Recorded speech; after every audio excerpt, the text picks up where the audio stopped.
Hello and welcome back to Bookish. Today I want to do a review of Normal People by Sally Rooney, which I read this month, in part inspired by Steve Donahue's absolute dislike for the work of Sally Rooney, and in part inspired by a video that Daniel over at Guilty Feet made some time ago, asking the question if he had kind of aged out of being able to read and maybe appreciate or get everything out of a piece of millennial fiction.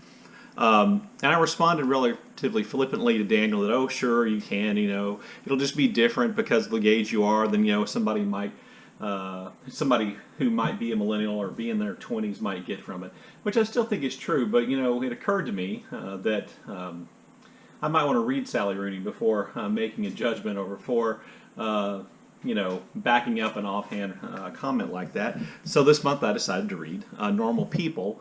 I chose Normal People because I think, just based on a completely non-scientific kind of review of booktube attitudes, this seems to be the book that the most people who've read Sally Rooney like. So I thought I would read it and, essentially tell you what I think. And what I'm going to do is I'm going to give you kind of the old man viewpoint of the book, which, me at the age of 54, going on 55, feels perfectly qualified to do.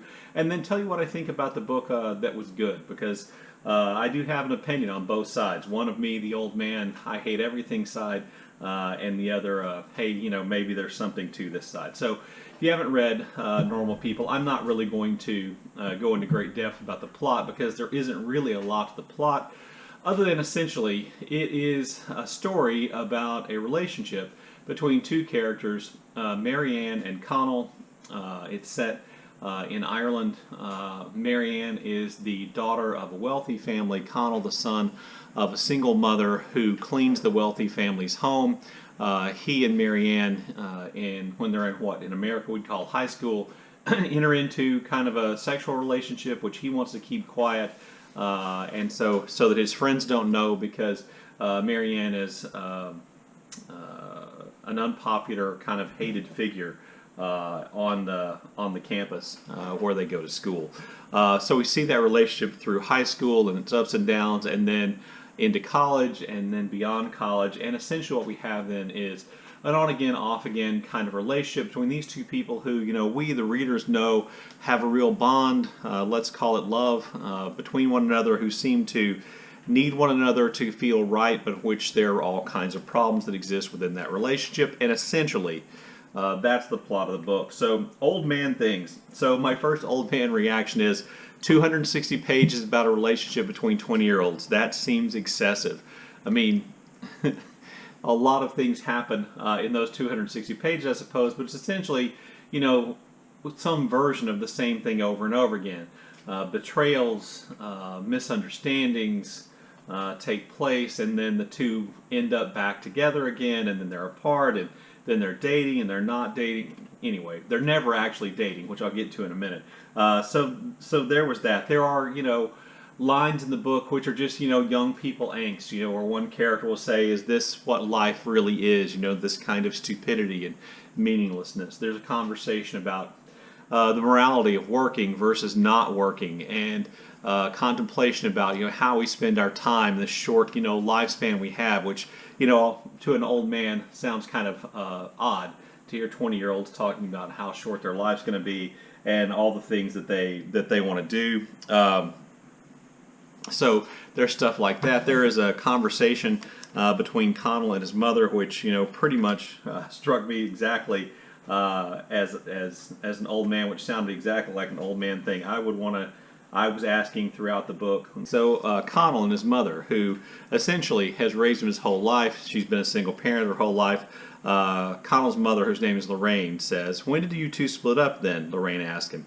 "We were never together." "You were seeing each other, I thought." "Casually," he replied. "Young people these days. I can't get my head around your relationship." And he says, "You're hardly ancient. When I was in school, she said you were either going out with someone or you weren't." That's kind of like was my reaction to it as well. Just decide. At some point, the old man in me said, just take a risk and be together, and acknowledge that you're together, and say that you love one another because you do, and see if it works out. You know, at least then you'll know you won't have this kind of situation hanging fire for a really long period of time. That was kind of my reaction, and then my ultimate old man reaction was that perhaps things would be better if you didn't have sex with everybody all the time. And I don't mean that in a moralistic way. I don't at all. It's not about morality. It's about, personal health. That, it is just it is a biological fact that when you have sex with someone, your brain releases chemicals which are designed by nature over time, I guess, to bind you together, to make it difficult to create a relationship between you. And I'm not saying that no one can ever have. I'm not saying you can't have fulfilling, happy, fun, casual sex with somebody you don't have feelings for. I'm saying that, if you have sex with someone you do have feelings for, don't be surprised if that makes you closer and makes it harder for you not to be together, or adds tension and complexity to your relationship. That's the old man thing that I'm trying to say there. I'd also just point out there are a few kind of what I would call affectations in Rooney's writing. She has this thing about adding in little artsy flourishes about birds in potato chip packages and stuff like that. She uses the modifier little a lot, a little thing, a little car, a little whatever. It seems to come up quite a bit. I'm not exactly sure that I buy into at least one of the plot situations that she introduces where Connell and Marianne see one another again. I'm not exactly sure that I buy into that, and so, I do have my kind of old man reactions to it. But having said all that, I would also say that I do think there are some things in the book that are compelling and are good things, and things which really kept me reading and kept me from DNFing the book. And the primary among those are the characters themselves. And I tell people all the time on this channel that I am driven. My reading is oftentimes more character focused than plot focused, and this book really just reaffirmed that for me. Because like I said, there's not a tremendous amount of plot here that you can't figure out.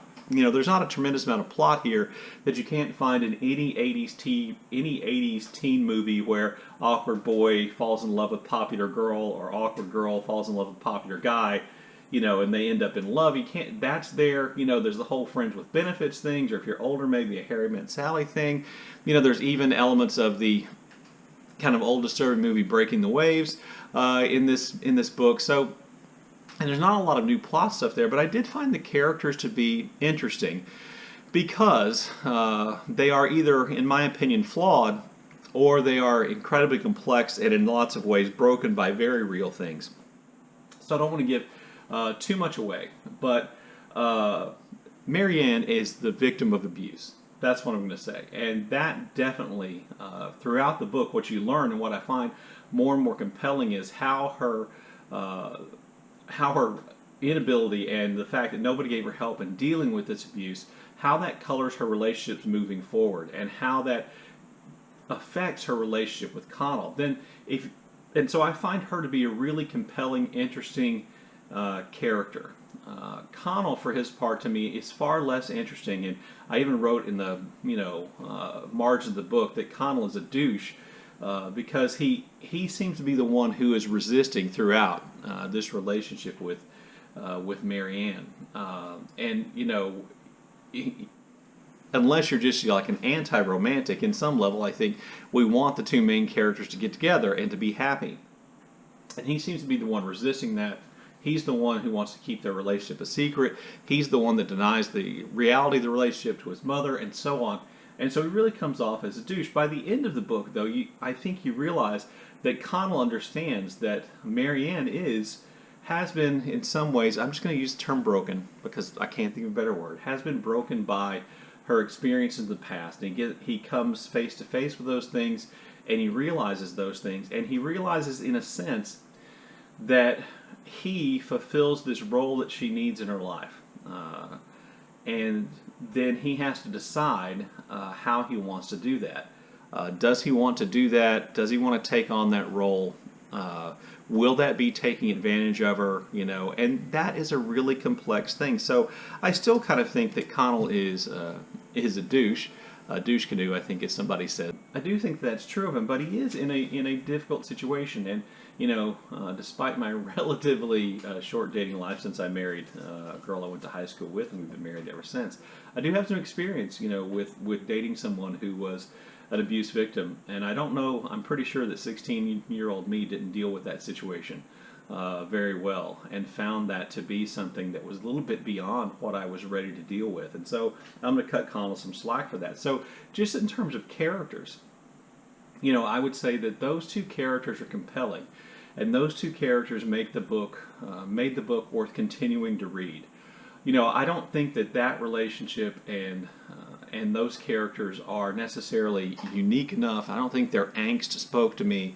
I think their situation, though, I found to be, as I think this is the 10th time I've said it, compelling and worth a read. So, for me, balancing The Old Man with what I thought was good, I'm going to say I think Normal People is, an okay book, okay to good.